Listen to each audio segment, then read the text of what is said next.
This is Art Sense, a podcast focused on educating and informing listeners about the past, present, and future of art.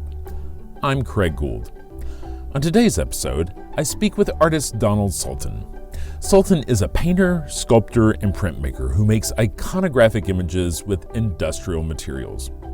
From the mid-'80s to the mid-'90s, he produced a series of images called the disaster paintings that I'm an enormous fan of. His work can be found in every major collection in this country, and he has been the subject of solo exhibitions at a variety of museums, including the Chicago Museum of Contemporary Art, LACMA, the Brooklyn Museum and MoMA. And now, my conversation with Donald Sultan.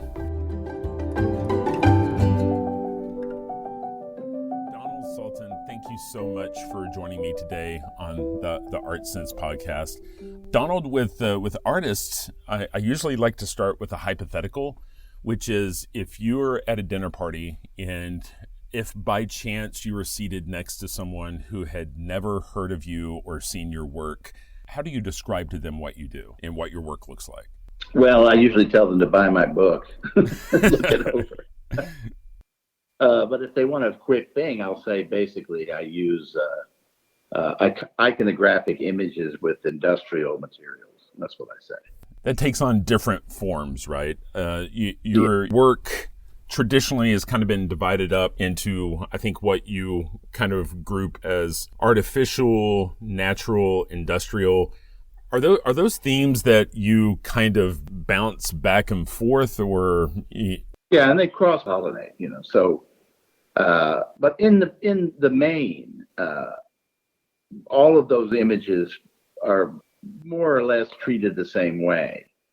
They're all made with industrial materials, and they're all made to be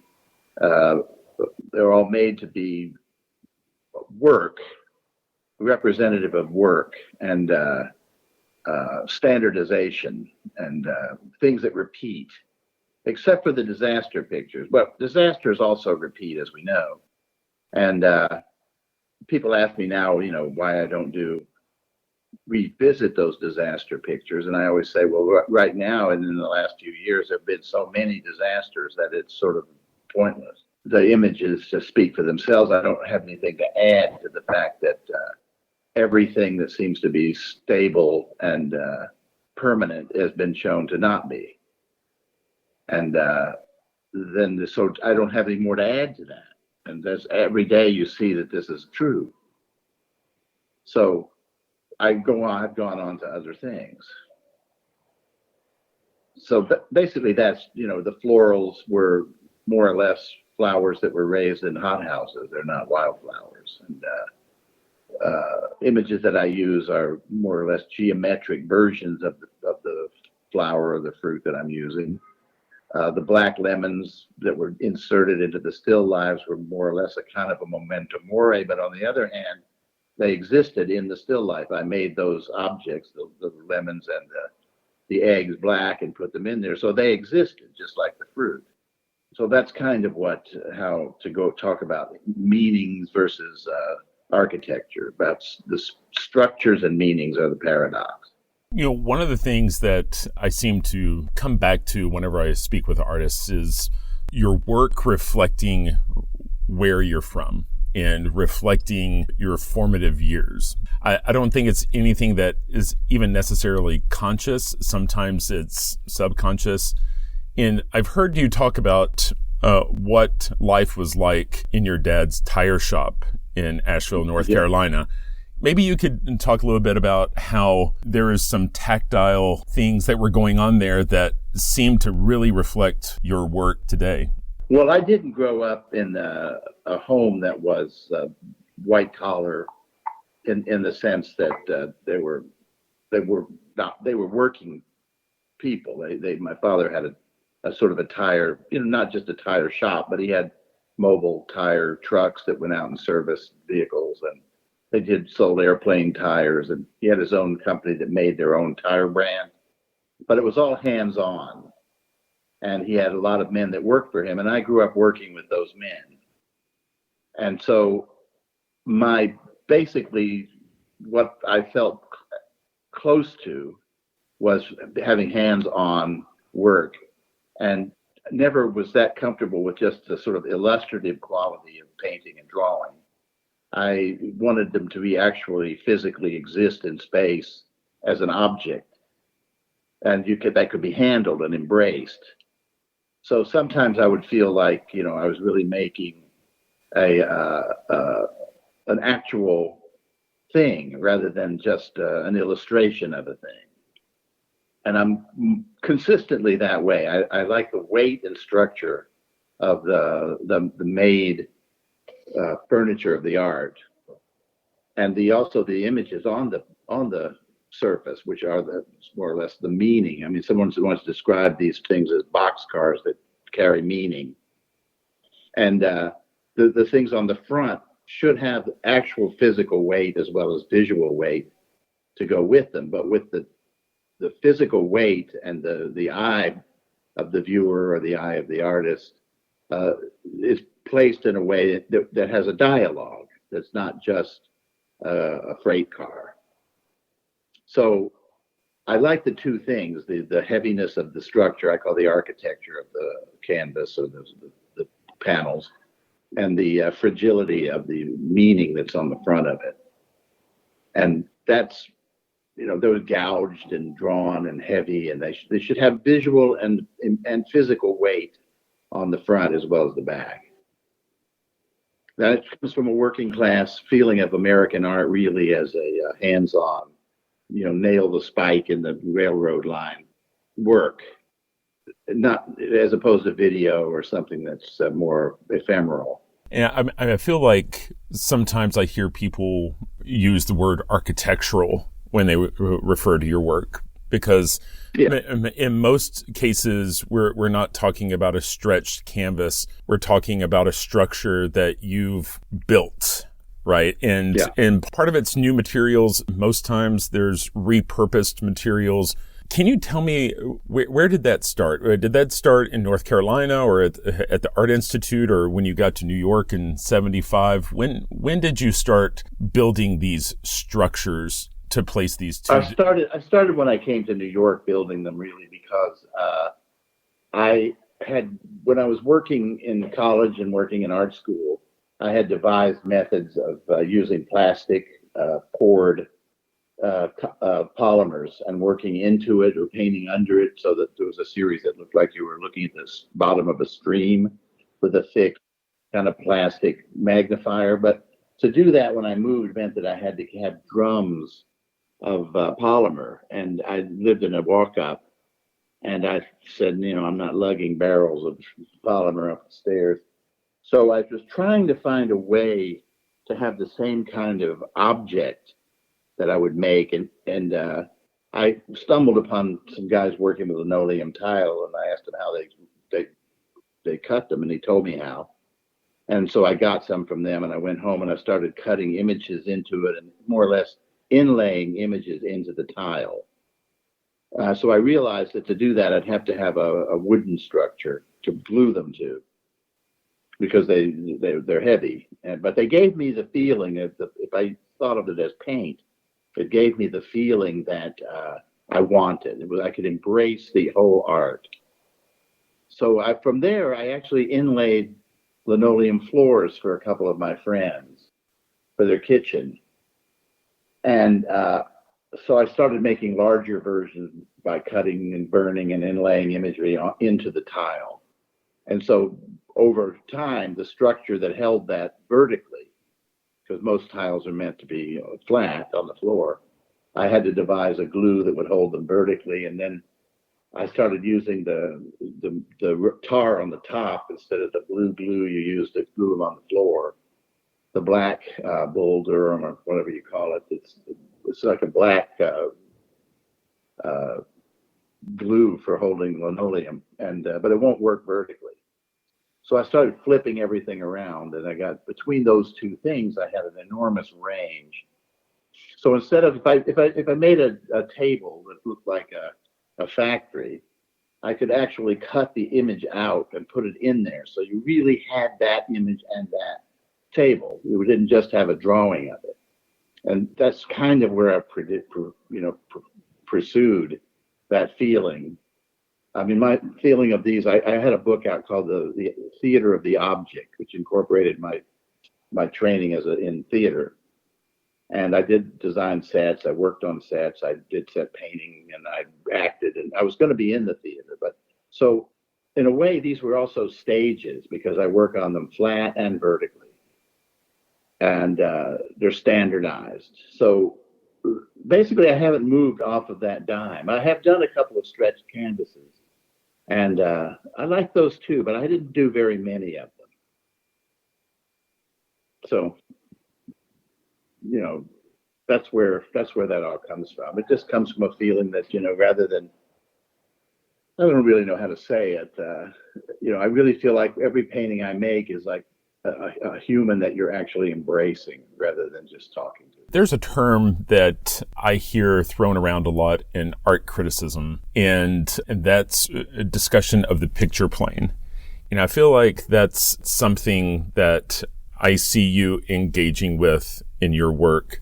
For the listener that maybe doesn't quite understand that dance, could you kind of maybe speak to how we see that at work in your pieces? Well, the thing you're talking about is the picture plane, is whether it's flat or it has perspective distance. That's basically what they're talking about. So starting about the time of Pollock, flatness was what they were aiming for. So that it was removed from imitation. And over time, most contemporary art is, even if it uses figuration in a way, they tend to try to keep it flat. I've done paintings that I used, actually the perfect example of breaking that down was when I would take two pieces of linoleum that were striated, like a kind of a tan and a blue. I put them together and I had the sky and the sea. And you had incredible depth and you had absolutely flat surface. It was not really that, it was only an illusion. So that was a breakthrough in a way. I did a few of those. You can see that every now and then. There are certain places in Italy or other places where they take rock that they find and then they can polish it, and it's a landscape. And they were big in modernist furniture and architecture, in like Frank Lloyd Wright and so on. You could put these marble or these stone polished pieces over the mantle as a picture. And it really looks like a fantastic landscape, but it's just the rocks that form that look. And the linoleum did that. So I had some where I had the two put together, two pieces together, or maybe four pieces, depending on the size. And then I would take a hammer and knock a piece off the horizon where you could see the masonite it was glued to, and it looked like a land in the distance. So you had this incredible trompe l'oeil that was totally illusory. There was nothing could be flatter than a piece of linoleum. So that's basically the dialogue between the picture planes, how to do that. And sometimes in the disaster pictures, there's perspective in some of them. And I use 3-point perspective, basically the easiest perspective to draw, and which I considered standard, like the linoleum. I considered it a standard way of making depth. But mostly once they were done, the surface would be almost impenetrable and chaotic, and it was hard to make out the image. And I wanted that because the feeling of, if you're in a catastrophe when it's happening, it's confusing. And I wanted the paintings to be confusing in that way, so that you felt you were actually in the middle of that. But when I moved to doing the still life, the big still life paintings, I had to figure out how to make a giant still life not look like just a giant picture of a lemon, for example, like you'd see on a billboard. So normally when you see an 8-foot yellow lemon on a billboard, your mind would reduce it to the size of the lemon. You get the idea, it's a picture of a lemon. But this thing, by being so heavy and being put in that position, it became an abstraction and it became something else. And that's the kind of thing that always fascinated me about those. I would put a black lemon or a black eggs in there, and I could pretty much do what I wanted with those still lifes. And yet they were still each fruit had the kind of a volume and weight as if you were really looking at sculpture, but it was on a painting, and it had the weight of a visual weight of a heavy sculpture. So that's the kind of thing when you come up against a blank canvas, you have to decide what you're going to do. And they say some of the hardest things to do when you're painting is to get what I think Stella said is to get the paint from the can to the canvas. And that's an ideological movement, everything you do. I know Anish Kapoor has purchased the rights to Vanta Black. I can only imagine how you would use black, so black that it almost has the optical illusion of being a void. Where does this love of soot and black, is it a visceral compulsion for you? Because, I mean, it seems like you love the weight of black. Yeah, I don't really care about that color black that he has. I can achieve what I want with what's available. I don't need some special thing. I've never used it or seen it, but the black lemon etchings that I made that were shown in the Modern in the 80s, those do the same function. I thought of those as socks in the eye, and they really do hit you in the eye, and they're both a void and a heavy presence. They did both of that, and that was a black ink. It did what I needed it to do. It didn't need to be blacker. I'm sure it would have been nice to see it that way. I have no idea how that would have affected anything. I think this would have been the same effect. I can't imagine. I guess the idea, if you could paint things so black, you could, put it on yourself and be invisible. But I don't know. I've never seen it. I've never seen anybody use it, so I don't know. I've never seen him use it. Yeah, the most interesting example I've seen of it is actually applying it to a sculpture. And this 3D form looks like a silhouette. And as you walk around that 3D form, it looks like the silhouette is animated because from whatever angle it always looks flat. That's intriguing to me. Yeah, I've never seen it, so I'm just take your word for it. I have a lot of black sculptures that work like that.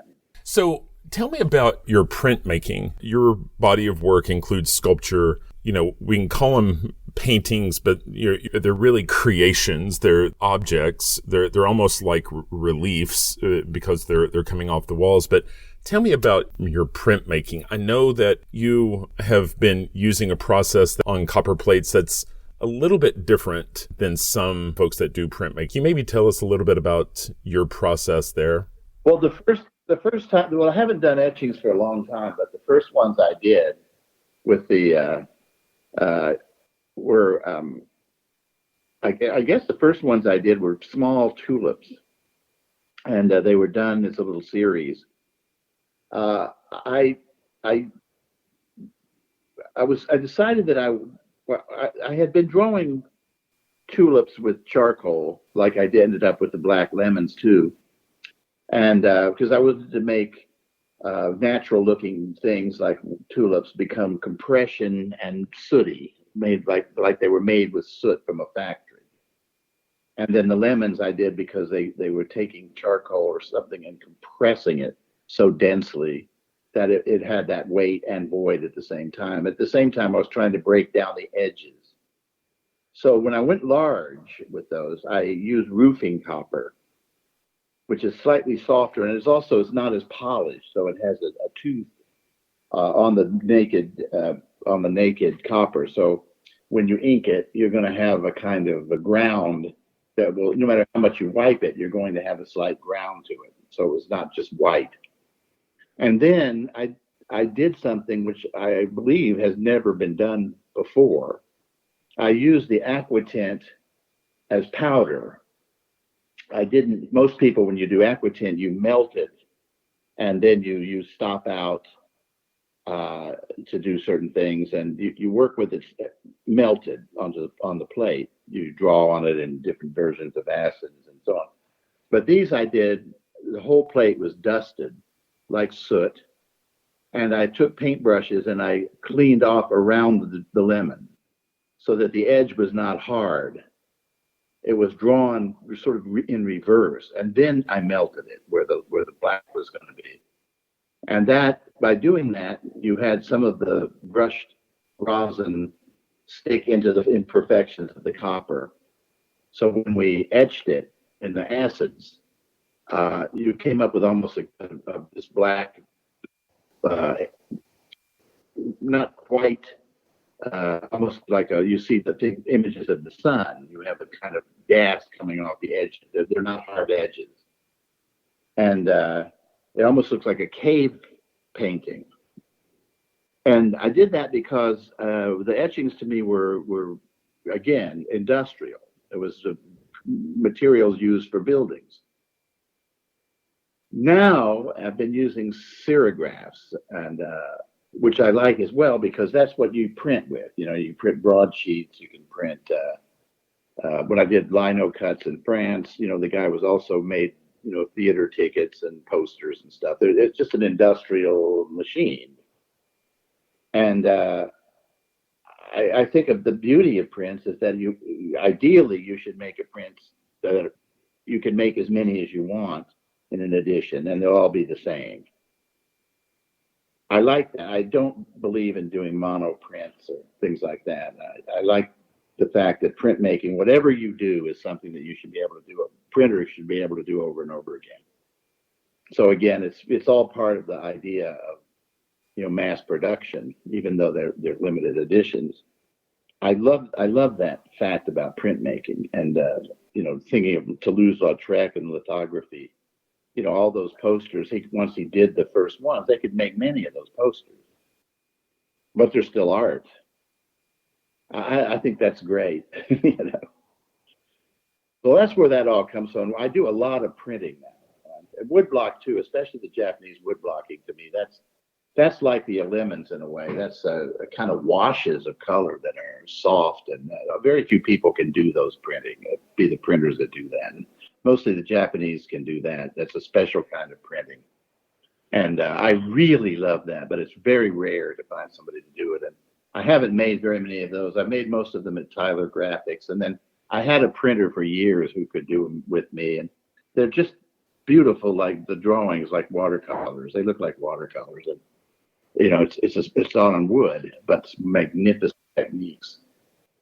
I find it just as interesting as painting. And a lot of the paintings I do are kind of like the prints I do. Well, sure. I mean, you're dealing with, again, issues of reproduction in series, and it sounds like even within your printing process, you're attracted to maybe less pristine precision and more pushing the bounds of that medium in a way that really kind of appreciates and gravitates towards texture and imperfection. Yeah, I started using flocking for in paintings and prints, and I really loved the fact that we could do flocking, black flocking, and then we could print over it, and you had the same feel of tar. So in the prints, I can have the same weight that you find on the paintings. And so I used flocking a lot. Now, some other people have started using it too for printing. But it's funny because originally flocking was designed to imitate what they called, what's it called? Like velvet, or? Well, it's how they made patterns of deco with velvet, where they would iron a pattern into the velvet. And you had, a wallpaper, and you had furniture that, you can't vacuum it ever, even though it's made in the 30s, because it'll disturb the pattern, but it's permanent. So it was meant to imitate velvet, just as linoleum was meant originally to imitate marble. And I liked using those things, I never went to AstroTurf, but I suppose it's possible. But I like the ideas of these things. Flocking is, I think the first time I ever really got involved with flocking was when I would come up to New York. I'm sure it existed in other places, but I'd come to New York. There was a thing called Tad's Steakhouse, which I thought was the height of great food. It was like a fast food steak place. And they did this, the walls were made like the old Western hotels, that had that kind of red velvety looking wallpaper with patterns in it. I had used it for paintings I made of fuzzy dice that were hanging, more or less looked like they were hanging on the painting. And so I needed something to make the fuzz. And I came up with flocking. So I had kind of hairy, fuzzy dice. And then from there on, it went all over the place. I started using it a lot because it's beautiful color. There's very beautiful colors. And they're specific to the flocking. They manufactured, and we're using it a lot in printing. So hearing you talk about the fuzzy dice reminds me of just how much your work deals with the solid versus the void, negative shapes, negative space. There's been a whole body of your work that involves circles that, are kind of applied to the surface, then use all of the value and then peel back up this pristine circle, whether that's in the form of dice or dominoes or even berries on a branch. Yeah.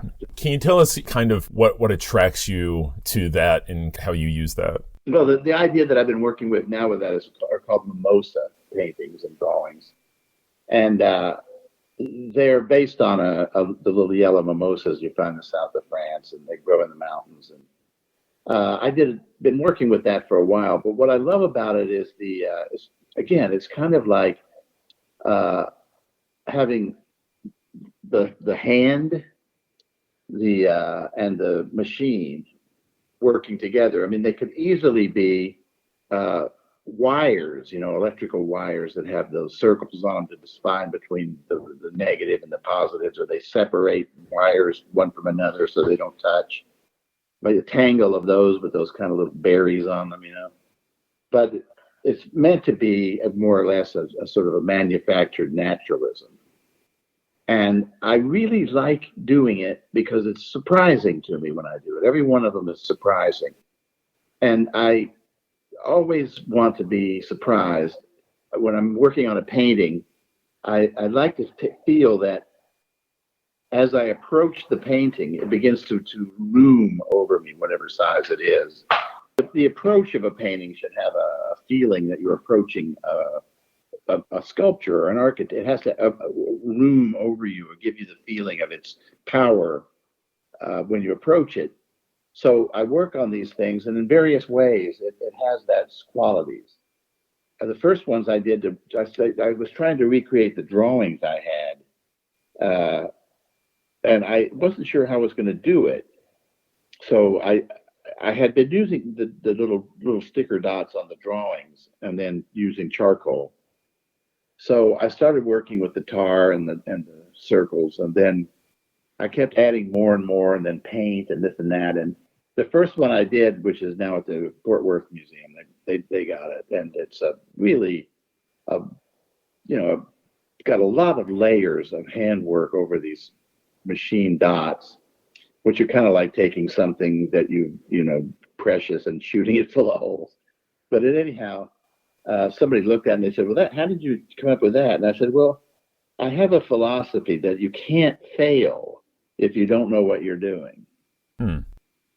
It's only when you know exactly what you're going to make that you can fail, because it becomes just a shtick, it just becomes something you can knock off. And it's very easy for people to relax when they're painting. Once they know what they're doing, you can just keep making them in various forms. But I kind of like the idea of each group being different and surprising to me. And even if I know at the end, I think, well, maybe that was 2 years of pursuing something that may not be really that great. I don't know if that's going to be the case in 20 years. They might look back at those things and think they're even better than the other things. You never know. But after a while, I evolved them into something else because I don't want to make them anymore. And these are what I'm in the middle of doing now. And I'm just in the verge right now of changing that again for this group of paintings. So I love that idea of constantly surprising myself. It's like meeting a new person that you like. And then there's times you meet people and you think, ugh. Right. That's what a painting is. To me, it's a living object. And it's the only thing that's like that. I think if you see a pile of rocks on the side of the street and an artist put them there, you'll know it's art rather than just a pile of rocks. How you know, I don't know. But that's the magic of it. That's why I called it the theater of the object. It has an ability to take all the thoughts and energy you put into it and give it back to you forever.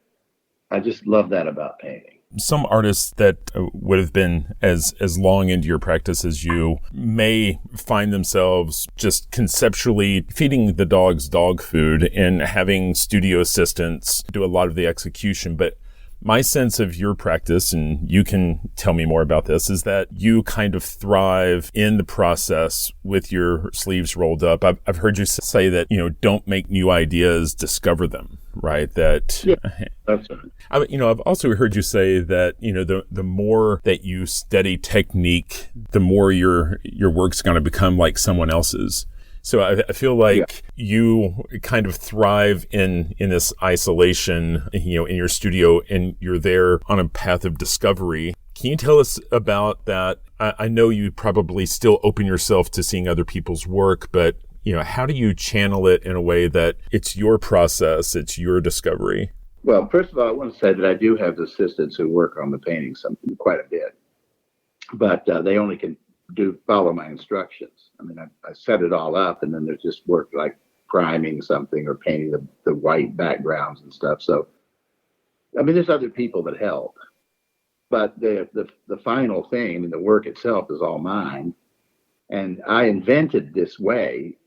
I accepted my quirkiness, and I find that generally speaking, my work always looks better if it's not shown with other people's work. But that's just the way, it's like nobody likes the sound of their own voice or the way they look on film. But generally speaking, I think that you evolve with what you're doing, and it's like hacking your way through a jungle. It's you don't want to hit an alligator there or a snake that's alive that could get you, and you don't want to get into quicksand. But you don't know because you just have to hack your way through. And I feel that that's the way it is when you're painting. You're hacking your way through your mind and through your ideas, but to a certain extent that there's not quicksand there.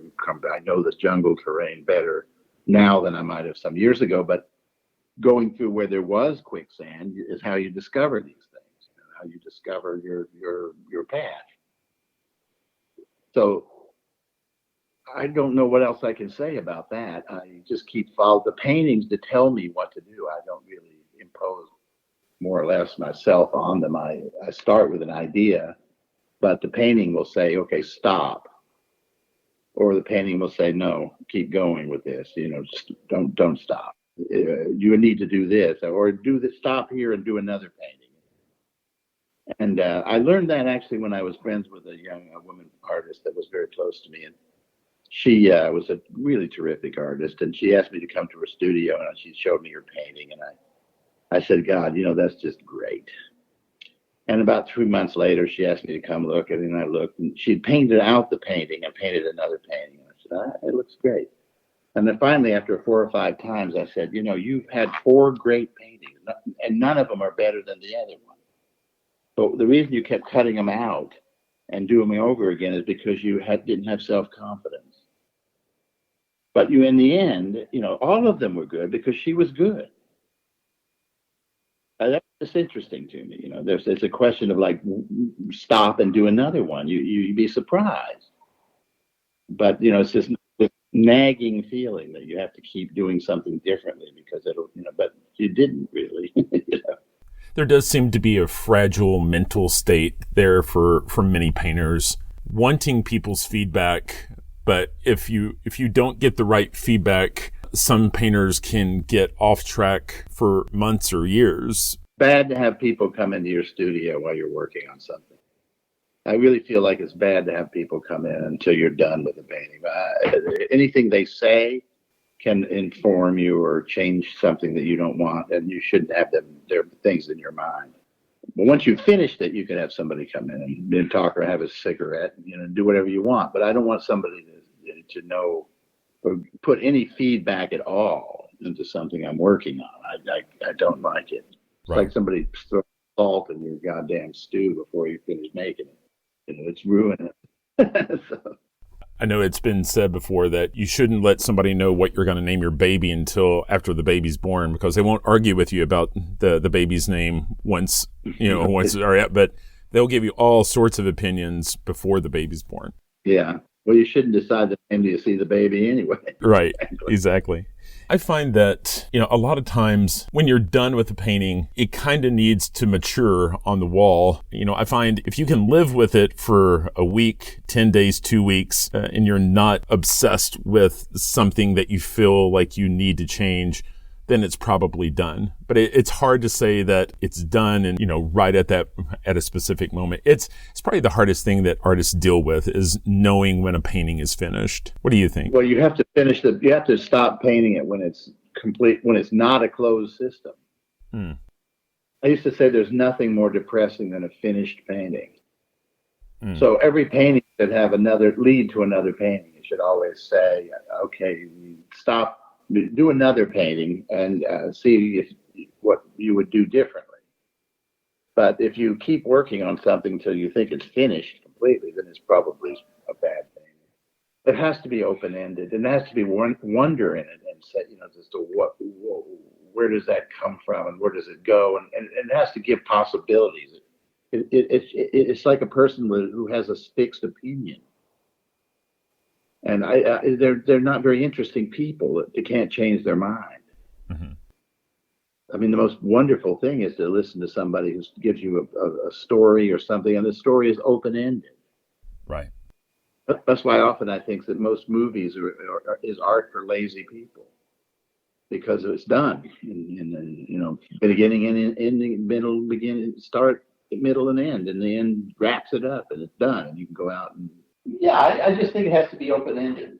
I think I've just about taken up all the time that I've asked for, but I can't go without asking you about the Donald Sultan Art Hotel. I'm not going to talk to that many people who have a project like that living out there.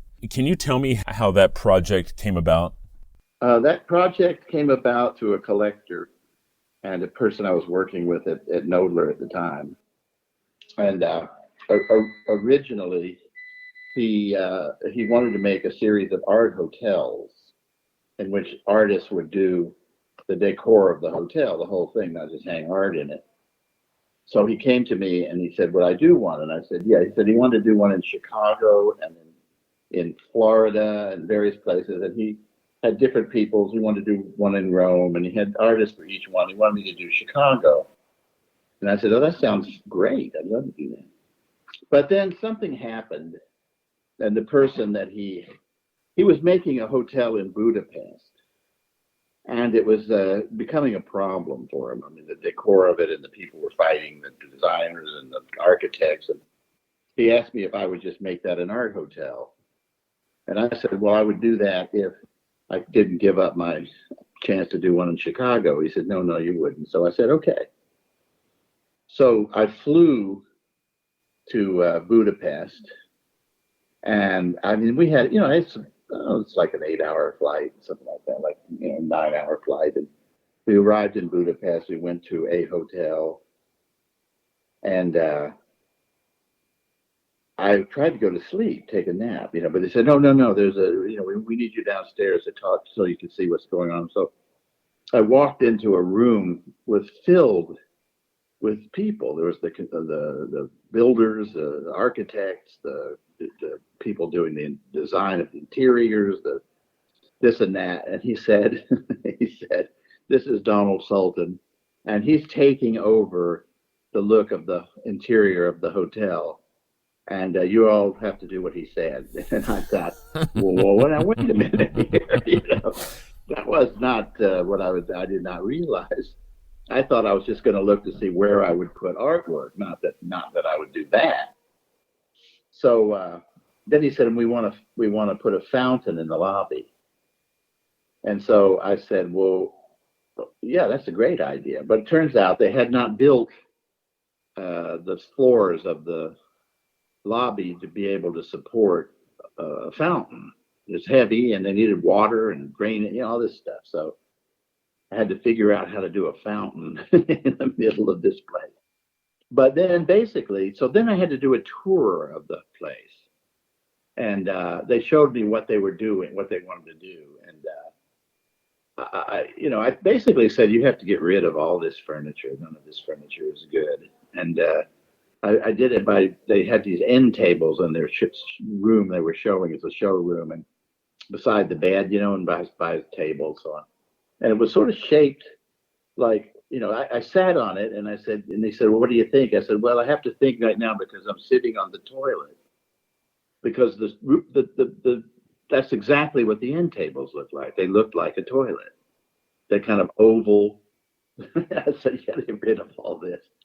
And I told them how to do that. They couldn't use the bathrooms the way they were doing it because you can't have glass counters on a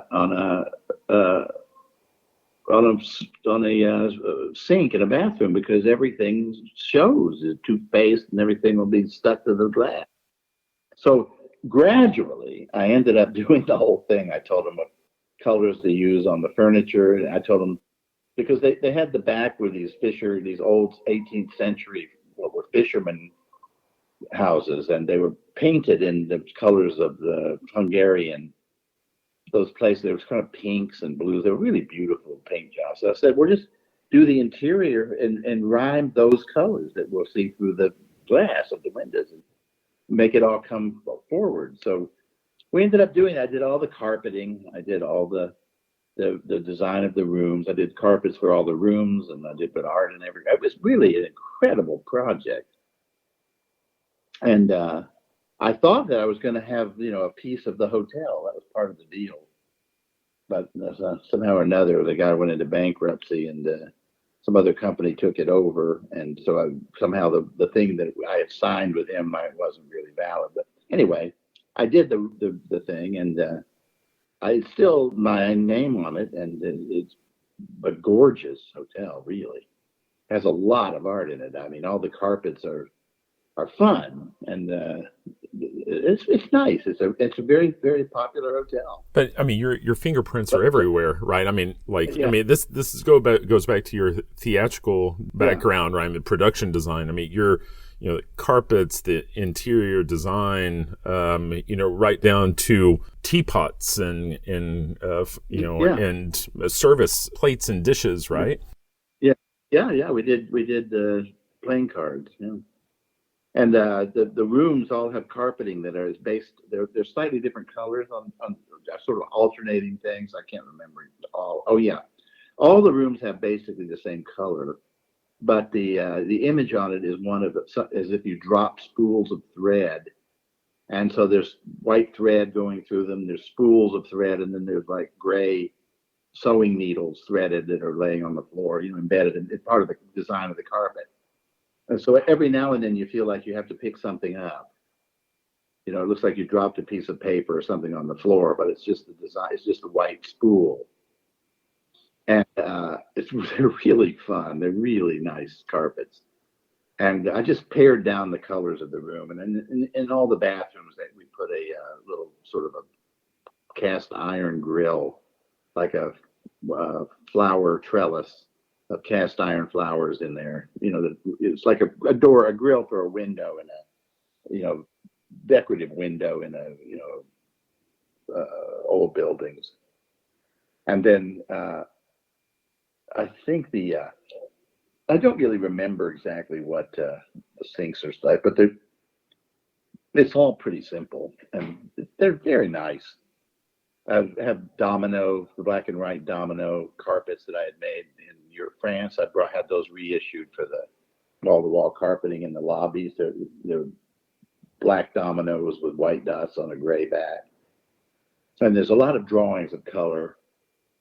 There's buttons and black buttons and blue carpets in all the lobbies. And each room has 2 prints or 3 prints. And so the 2 rooms together will have different prints. So if you have somebody who combines the rooms, they're not the same. So, I did it so that nobody would have, the same room if they were together. They would have a different thing to look at. It was a lot of work. Well, It's really interesting. Yeah, you make me want to visit Budapest, and It's definitely. really nice. Yeah, it's nice. Well, I mean, in those days, Budapest was different. I think they have a different government now in Hungary, and I'm not quite sure how, fun it would be. It's really changed. I'm sure it's much more cosmopolitan in a way than then. It was really, it was an interesting place. There was in the Kempinski Hotel where we stayed while we were building that, which is really sort of a fancy German hotel. It's really nice. But there was a shoemaker in there that made handmade shoes. And I thought, no, I can't pass this up, So I had him make me a pair of pigskin Oxfords.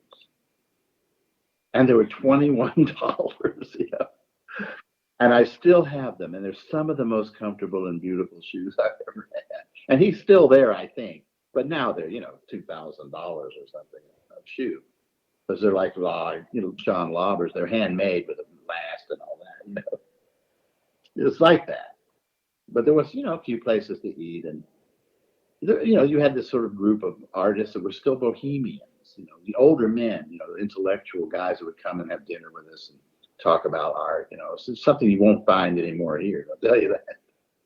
I really appreciate your time and how generous you've been with your time today. I can tell you that your disaster paintings. I look at a lot of art, and your disaster paintings are amongst my very favorite. And right up there with my love of Anselm Kiefer. I mean, the something about it, each person has some sort of aesthetic, something really resonates with you, and your disaster paintings are just I think stellar. And it's been a real pleasure for me to spend this time with you today, and you be willing to open up about your work and your process. And I really appreciate it. Thank you.